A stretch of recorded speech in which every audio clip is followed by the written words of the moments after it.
வணக்கம். விஎஸ் ஜோதிடம். இந்த ஜோதிட சேனலில் மிதுன ராசி குரு வக்ர பலன்கள் 2026. மிதுன ராசியான உங்களுக்கு குரு பகவான் வக்ரம் பெற்றால் எத்தகையான நற்பலன்கள் இல்லை, கெடு பலன்கள் தருவார் என்பதை பார்ப்பது தான் இந்த பதிவு.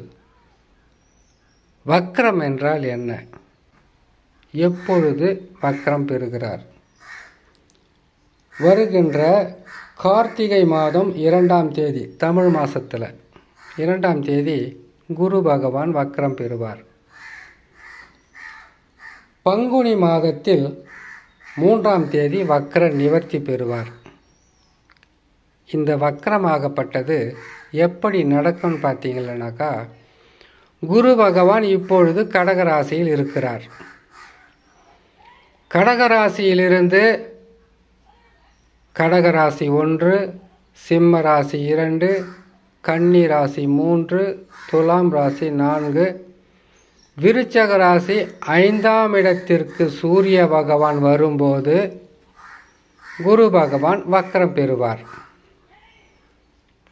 இப்போ வக்ர நிவர்த்தி எப்போன்றது பார்த்துடலாம். கார்த்திகை மாதம் 1, மார்கழி மாதம் 2, தை மாதம் 3, மாசி மாதம் 4, பங்குனி மாதம் 5. அதாவது குரு பகவான் இருக்கின்ற ராசியிலிருந்து 9வது ராசி என்று சொல்லக்கூடிய மீன ராசி பங்குனி மாதத்தில் சூரிய பகவான் மீன ராசியில் அமருவார். அப்பொழுது வக்ர நிவர்த்தி பெற்று விடுவார். சரி, இந்த வக்ர பெறுகின்ற காலத்தில் மிதுன ராசிக்கு என்ன கஷ்டமாக இருக்குமா, லாபமாக இருக்குமா? பெருசாக கஷ்டம் சொல்ல முடியாது.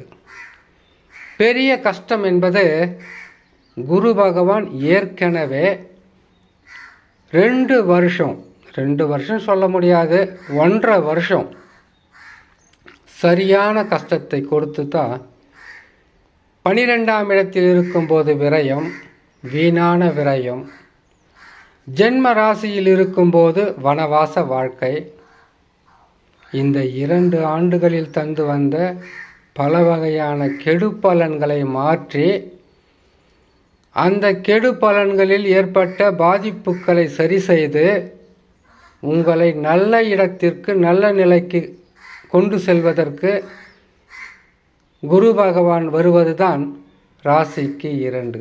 அதுவும் உச்ச பலத்தில் அமருகிறார். அதனால் குரு பகவான் இப்பொழுது வக்ரம் பெற்றிருக்கக்கூடிய இந்த காலகட்டத்தில் உங்களுக்கு நன்மைகளாக இருக்குமா, கெடு பலன்களாக இருக்குமா? 2 நிலையும் இருக்காது. 2 நிலையும் இருக்காது. ஒருவேளை ஜாதகத்தில் நடந்து கொண்டிருக்கக்கூடிய தசா பாதகம் படுபாதகமாக இருந்தால்தான் உங்களால் முன்னாடியும் போக முடியாது, பின்னாடியும் வர முடியாது. நின்ற இடத்திலேயே நின்று கொண்டு கஷ்டங்களையும் நஷ்டங்களையும் சந்திக்கக்கூடிய சூழ்நிலையாக இருக்கும். குரு பகவான் வக்ரம் பெற்றால் 2 பலன்களை தருவார்.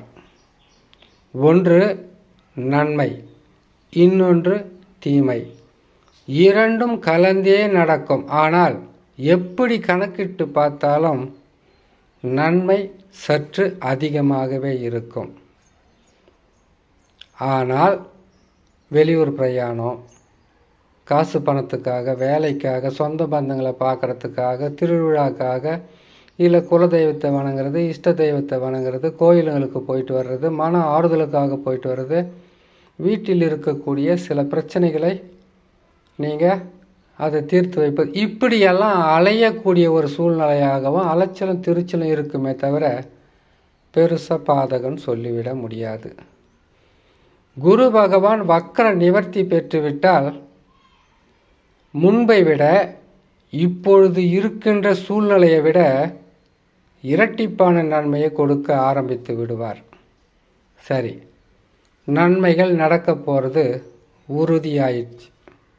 இனி பயம் வேணாம். கேது பகவான் பலம், ராகு பகவான் பலம். பொருளாதாரத்தையும் கௌரவத்தையும் அனைத்து வகையான சுப நிகழ்ச்சிகளை செய்யக்கூடிய குரு பகவானும் பலம்.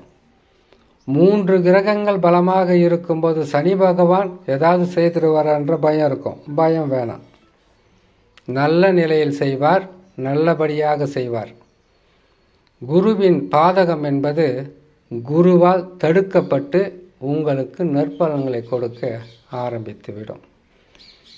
அதனால் மிதுன ராசியான நீங்கள் பயம், பதட்டம் எதுவும் இல்லாமல் இயல்பான வேலைகளை செய்து வெற்றி பெற உங்களுக்கு இப்பொழுது கிடைத்திருக்கக்கூடிய இந்த காலம் நல்ல காலம். பல மாதங்களாக, சில வருடங்களாக நீங்கள் அனுபவித்து வந்த கஷ்டங்கள் இந்த குரு பகவான் வக்கர நிவர்த்தி பெற்றவுடன் முழுமையான நற்பலன்களை கொடுத்து உங்களை காப்பாற்றி விடுவார். மாற்றம் என்பது முன்னேற்றத்துக்காகத்தான் இருக்கும். ஒருவேளை தசா சரியில்லாதவர்களுக்கு கூட இந்த குரு பயிற்சி வக்கர நிவர்த்தி பெற்றால் மிகவும் சிறப்பான பலன்களை தருவார். நம்பிக்கையுடன் கடுமையாக உழைத்து நல்ல சிந்தித்து நல்ல நிலையில் வருவதற்குண்டான வழியை தேட வேண்டியது மிதுன ராசியின் கடமை என்று சொல்லி இன்னொரு நல்ல பதிவில் உங்களை நான் சந்திக்கிறேன். நன்றி, வணக்கம்.